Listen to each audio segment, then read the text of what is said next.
Hi everyone, welcome back to my channel. Today we're going to look at Spring Boot application annotation. I know a lot of us have been using this annotation since day one that we have been working with Spring Boot project, but I bet you only very few of us really know what this annotation does. And recently at work, without knowing what's going on under the hood, it really gives me a very annoying problem that took me some time to figure that out. So with today's video, I hope I can shine some light on you so that you don't run into the same problem. And before we dive right into this topic, for those of you who are new to my channel, my name is Jasper. I share knowledge that I know about Spring Boot, Angular every week, and also from time to time I share videos on data structure and algorithm, plus career tips that have helped me a lot to build up my career. So if you're interested in any one of these topics, don't forget to hit the subscribe button for me and turn on the bell next to it so you don't miss out any new videos that I posted out there every week. Without further ado, let's look at this mystery annotation. I already opened my IDE. It's a pretty simple Maven project. As can be seen here, I don't have many dependencies. It's only the standard Spring Boot starter dependency and the Spring Boot starter test. To demonstrate what this Spring Boot application annotation does, I tried to keep this project clean, so we will only focus on what we need to focus. So now let's head back to the source to find our main class. So in this main class, you can see here we have the Spring Boot application annotation. It's a very typical way of using it. And if we click into this annotation, we can actually see that the annotation actually comprises of three other annotations, which is Spring Boot configuration, enable auto configuration, and component scan. So component scan, as we all know, it basically just helps us to scan any bin that we have defined using Spring stereotype annotation, like component, bin, service, repository. And this enable auto configuration basically tells Spring Boot to try its best to guess what we need and configure the things that we need to use, for example, data source for GDBC. And then this Spring Boot configuration, if we click into it, you will see that it's basically an alternative to configuration. But besides being just an alternative, it also allows a configuration class to be automatically found. So this usually happens during tests. Some Spring Boot tests, they will try to look for a class that's annotated with Spring Boot configuration. And if none of the class is found, your application will not even get started. So now let's take a look at each annotation one by one to really understand it. Let's first try to create another configuration class. Just call it service configuration. And we will try to create a service to register that service as a bin later on. We'll just call it user service. And we'll create a constructor and print some information so that we know this constructor is getting called. So we do a system out print line, just say initializing user service. Cool.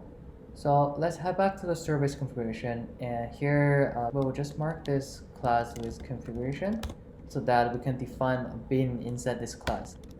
The bin is basically just a simple bin of the user service that we just created. So we do user service, and a method name called user service, which will also be the bin name after the bin gets registered in the application context. And here it's very simple. We will just call the constructor of the user service class. Now, if we head back to our main class and run this application, guess what you will see? Yeah, so you're correct. We indeed see the message that we put in the constructor. Why is that? Because remember I said this has the same effect as component scan, so that it will scan every class within the same package as this class or in the sub packages. And because our service configuration is in the same package as the main class, it got scanned, and that's why they registered this user service bin for us. So if we temporarily comment out this annotation and we put the component scan annotation on top, we run this application again, and you will see the same result as before. So here we'll again see this message gets printed. So that proves Instead of using this Spring Boot application annotation, you can just simply use the component scan annotation here, and it will do the same thing.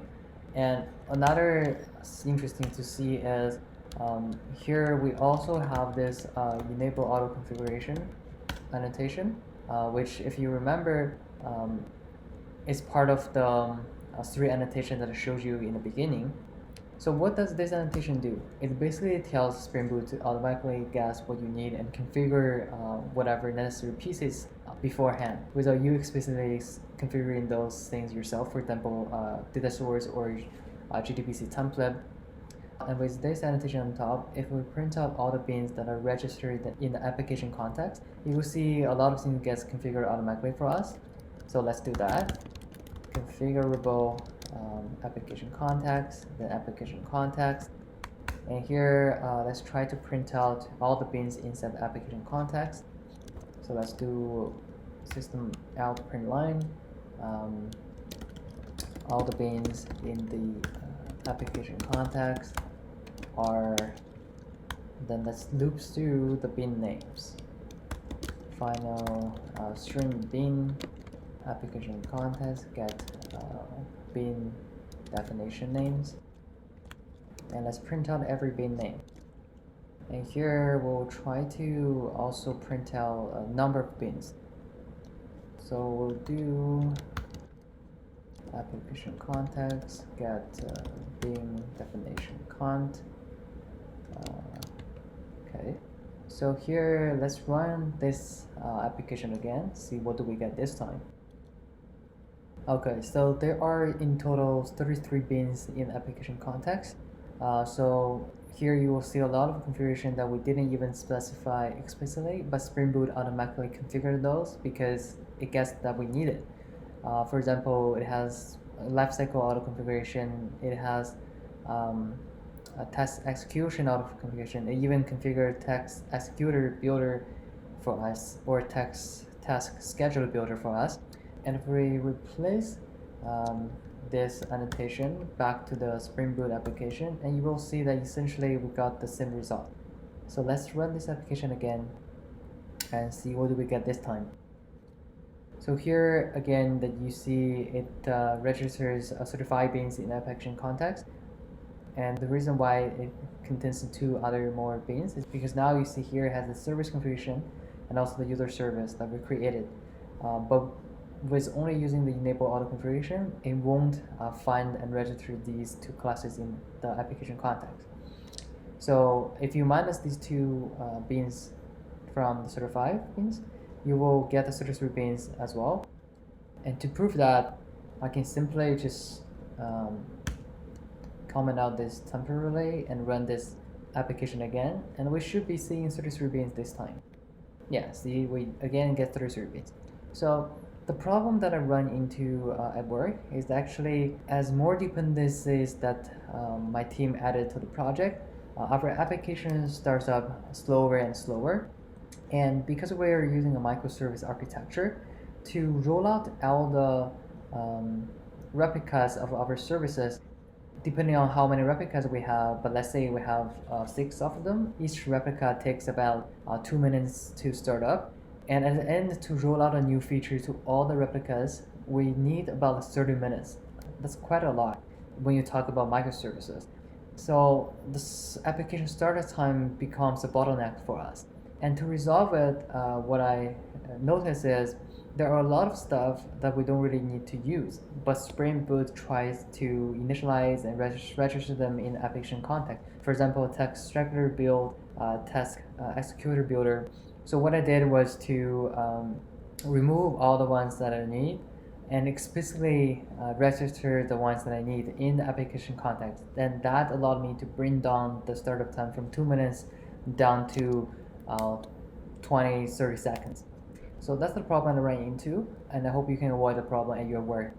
And the next thing I want to talk about is the third piece, which is the Spring Boot configuration. So like I said, this basically is just an alternative to the normal configuration annotation.